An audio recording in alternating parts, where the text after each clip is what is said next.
Today on the YY family, I'm gonna find out what makes some animals mammals. I have hair. My dad's gonna show me how planes fly. Time for the protective glasses. Zygo and Grandpa Matta are gonna show me all about eclipses. Oh, no! The ocean wrecked my sandcastle! And I'm gonna find out about high tides and low tides. And Uncle Micro is gonna show me how our ears work.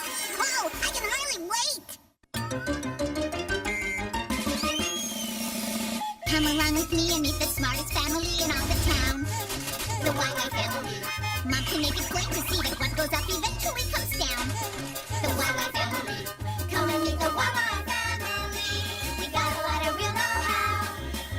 Grandpa knows a lot about flying. Ask him and he'll show you now. Why do airplanes fly? When I land, I'll tell you why. Meanwhile, there's a dragon making some kind of a potion in a vat. The YY family. And Grandma's no stranger. She can teach you all the dangers found in that. The YY family. Next is a mechanical marvel. Why? I know a copy kind of guy. Maybe he can show you the answer now.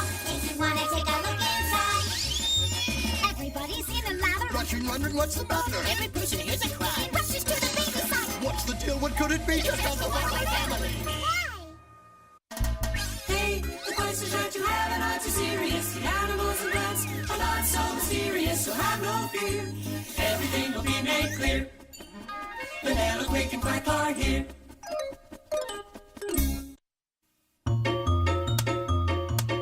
There. It's a perfect clubhouse. I love it. So, what kind of club are you gonna have? A science club? A kids club? A kids and birds club? A club for all the pets in the world. For lions and tigers and bears and fish and whales and... They wouldn't all fit. Maybe you should make it a club for mammals. What's a mammal? You are, Victor. But why am I a mammal? There are a few simple features that all mammals have that make them different from other animals. All mammals are vertebrates, like you. See how your ribs attach to your backbone? A backbone makes me a vertebrate? Exactly. That's what vertebrate means. Then cows and bears and kitties are mammals too. Yes, but there are more rules for mammals. They're also warm-blooded. That means mammals can keep their own bodies warm. That's why Zygo always feels warm. But a reptile like me feels cold unless I've been someplace warm. Got a hot rock? Then I must be a mammal. I'm a vertebrate, and you can't get any warmer-blooded than me. No, you get warm from the sun or other warmth, but not from your insides. We're warm-blooded. And we're vertebrates. Sorry, guys, but mammals also have fur, not feathers. Does head hair count? Absolutely. Head hair or any hair on our bodies counts as fur. I have hair. I can join. You had hair. Sorry, Basalt. You have scales, not fur. Okay, but wait 1 second. Oh, look! A dolphin from my mammal clubhouse! Dolphins are slippery and smooth, not furry or hairy, and they swim. I look silly in long hair, but I do have hair. It's just hard to see. That makes me a mammal, not a fish. Okay, let's see if I've got this straight. All mammals are vertebrates, are warm-blooded, and have hair. There's one more rule. All female mammals can produce milk for their babies. I have milk for babies. I can keep my body warm. I'm a vertebrate, and I have hair. Now can I...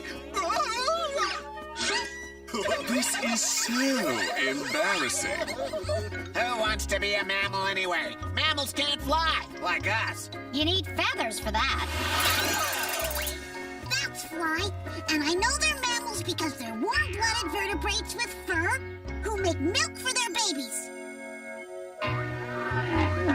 Mammals come in all shapes and sizes. And they're all warm-blooded vertebrates with fur, like me.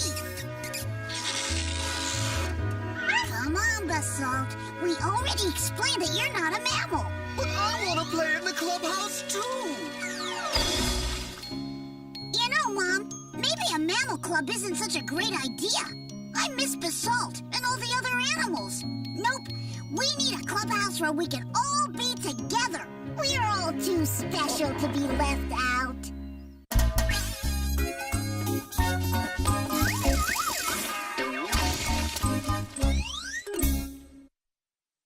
How does it do this? How does it do that? Max is the one with the electronic knack. Machines are his thing, so don't go berserk. That's on the job. You'll find out how they work.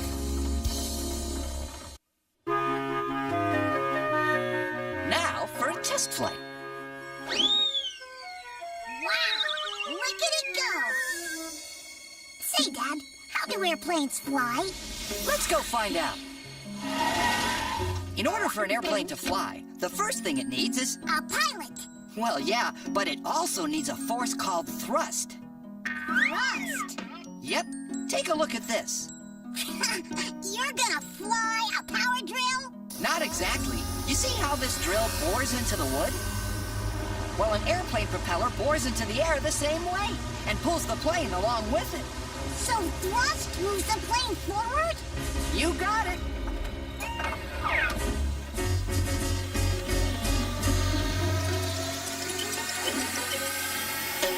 Large planes use jet engines to provide thrust. How does a jet engine produce its thrust? I'll show you.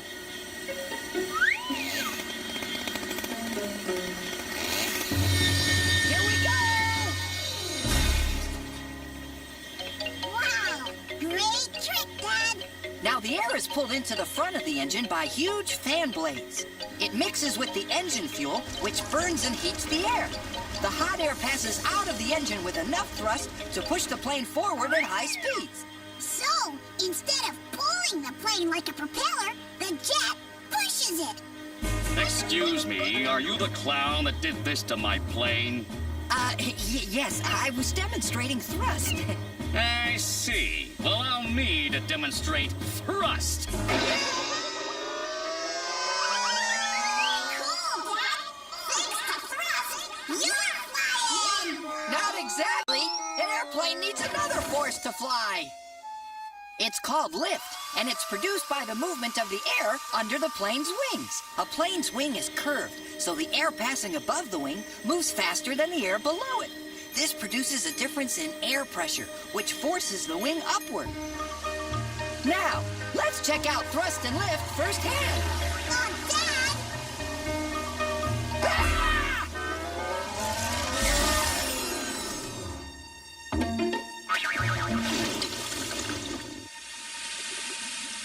I don't think our thrust produced enough lift! There, much better.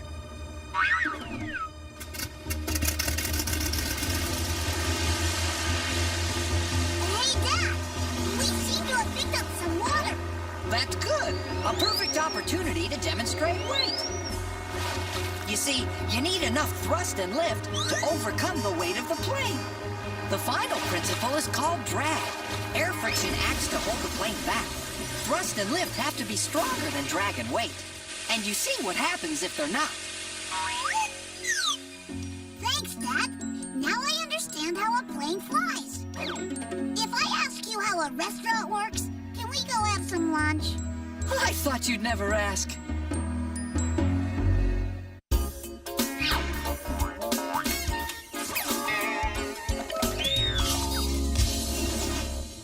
Who has all the answers about the sun and moon and stars? That would be Zygo and Magic.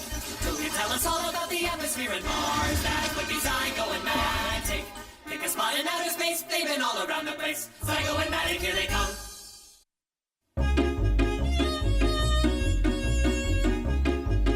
Hey, everyone, come and see. It's an eclipse. Oh! This is it, a total eclipse of the sun. Oh! Incidentally, kids, you should never look directly at the sun. To protect our eyes, we YYs have taken the special precaution of being cartoon characters. But what is an eclipse? A solar eclipse, what we're seeing now, is when the moon passes in front of the sun, covering it up. Wow! Zygo, time for the protective glasses. Ordinary sunglasses won't do, folks. Wow! Now the sun is hidden behind the moon, just like Zygo is hidden behind me. Ha! I bet the sun has a better view.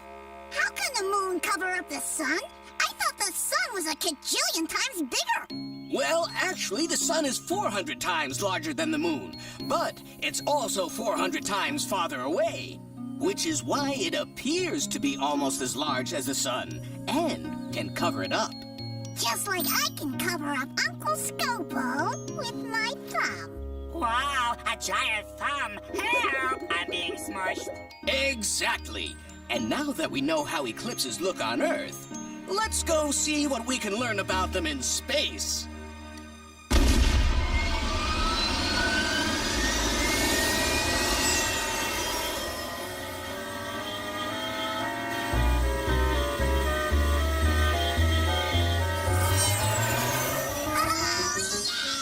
As you know, the Earth moves in a circular orbit around the sun. It takes a year to complete just one orbit.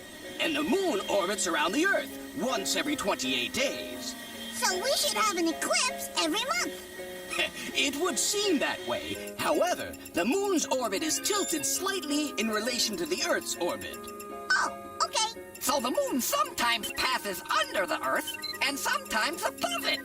There can only be an eclipse when the moon passes the crossing point of the two orbits, and when, at that point, the sun, Earth, and moon are lined up. So how often do eclipses happen? At any one place on the Earth, you can see a total eclipse of the sun every 300 years. But you'll get partial eclipses more often than that. Partial eclipses? Yes, when the moon only hides a bit of the sun. Hey, does the moon ever get covered up? Yep, there's an eclipse of the moon every 2 years or so. Ooh, I want to see one.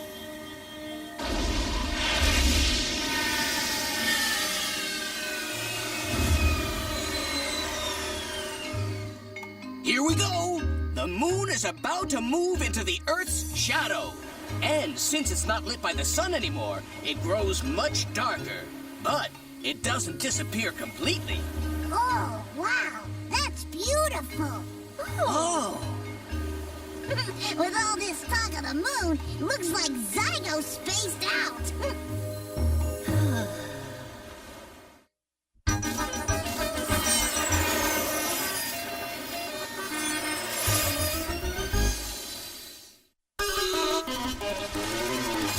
Have you ever wondered why the salty ocean's lightning thunder? What the earth is like down under? Why there's wind and snow and rain?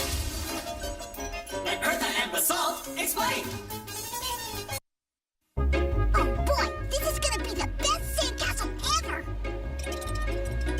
Alright, presenting Fort Victor YY! Oh no! Mom! The ocean wrecked my sandcastle!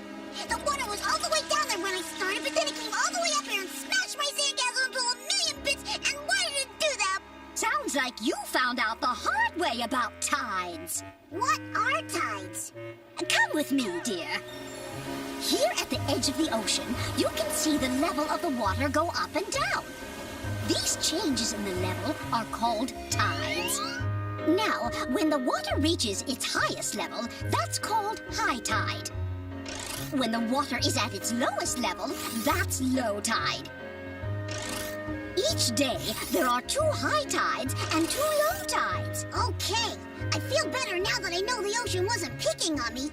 But what causes the tides? Well, it's quite simple, Victor, dear. The moon causes the sea to go up and down. Well, what does it do? Suck up the sea?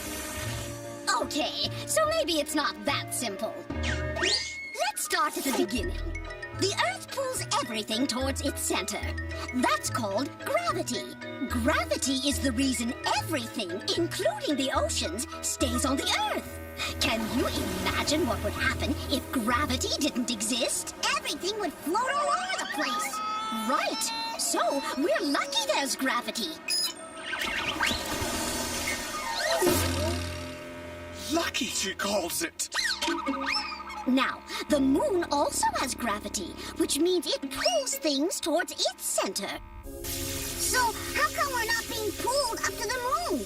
Because The Earth is much larger than the Moon, so its gravitational pull is much stronger than the Moon's. But the Moon does pull on the Earth, and that's what causes tides. When a large area of the ocean is within the Moon's reach, it feels its pull. A huge bulge forms. I bet that's high tide. You're right, dear. And then as the Moon travels in its orbit around the Earth, it moves away from the water it was pulling on. And since the water is no longer being pulled by the Moon, Low tide. Hey, the sun's bigger than the Earth or the Moon. Does it have anything to do with tides? yes, it does. The sun is a lot farther away than the Moon, so it doesn't have as much of an effect on tides. But if the sun and the Moon are lined up, then the high tides are higher and the low tides are lower. The tides vary from one region to the other. Keep an eye on the tide. It's often faster than you think. I'm wet!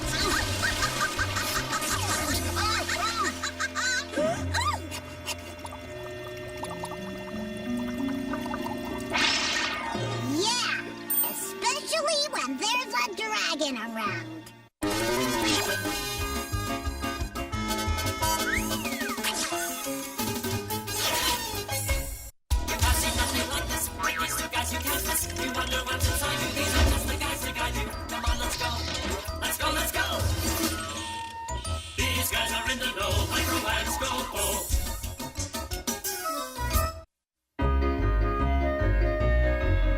Victor, take it easy with those things. I'm trying to take a nap. Oh, sorry, Uncle Micro. Why don't you put cotton in your ears? I tried that. Uncle Micro, how could you hear with all that cotton in your ears? Hey, how do we hear? Let's go. Where are we, Uncle Micro? We're just inside a human ear. Hey, there's an echo. Hello. Hello. I must be hearing things. Oh well, time to practice. This is the tympanic membrane, better known as the eardrum. Yeah, it doesn't look like a drum. Sure it does. Use your imagination. You see, sound waves enter the ear. The sound waves hit the eardrum, creating vibrations. And that's why we hear sounds. Well, there's more to it than that. There always is. Now we're in the middle ear. Over there is the back of the eardrum. What are those funny-looking things? Those are tiny bones called ossicles. They're also known as the hammer, anvil, and stirrup. The ossicles transmit the vibrations from the eardrum to the semicircular canals of the inner ear. Note how the vibrations travel to the inner ear. Whoa, no more late night TV for me. Scopo, stop clowning around and get down to mad this instant. This instant was just a figure of speech, you know. Where was I? The vibrations travel to the inner ear. Right. Put these on and follow me. Whoa, where are we now, Uncle Micro? We're in the semicircular canals of the inner ear. This fluid transmits the vibrations from the ossicles. The hammer, anvil, and stirrup. Radio. Now then, these tiny hairs are moved back and forth by the vibrations. At the moment, they're also being moved back and forth by Scopo. The hairs send signals into the auditory nerve and up to the hearing center of the brain, which translates the signals into recognizable sounds. I said clean up your room. I heard you. Well, I think we've seen enough of the inner ear, thank you. Now that things are under control, let's see if the gizmo can tell us where we are. We're inside the ear of a rock musician about to practice. Rock musician!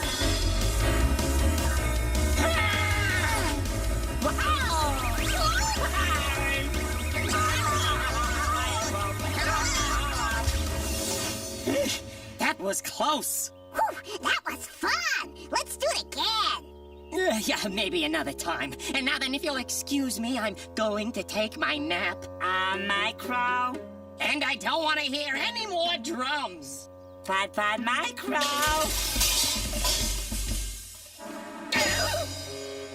Why don't grown-ups ever listen?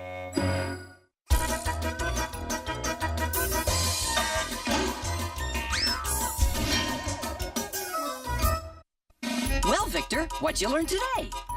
Oh, tons of neat stuff. I learned that some animals are mammals. The warm-blooded vertebrates with fur that make milk for their babies. Does head hair count? Absolutely. I learned that a plane's wings create lift, and a plane's engine creates thrust, and that's how it flies. I learned that the moon gets in front of the sun and causes a solar eclipse. Incidentally, kids, you should never look directly at the sun. And the moon also causes high tides and low tides, because its gravity pulls on the Earth. Hey, that moon really gets around. Ha! I bet the sun has a better view. Sounds like a pretty big day. It was, but he still had plenty of questions left for next time.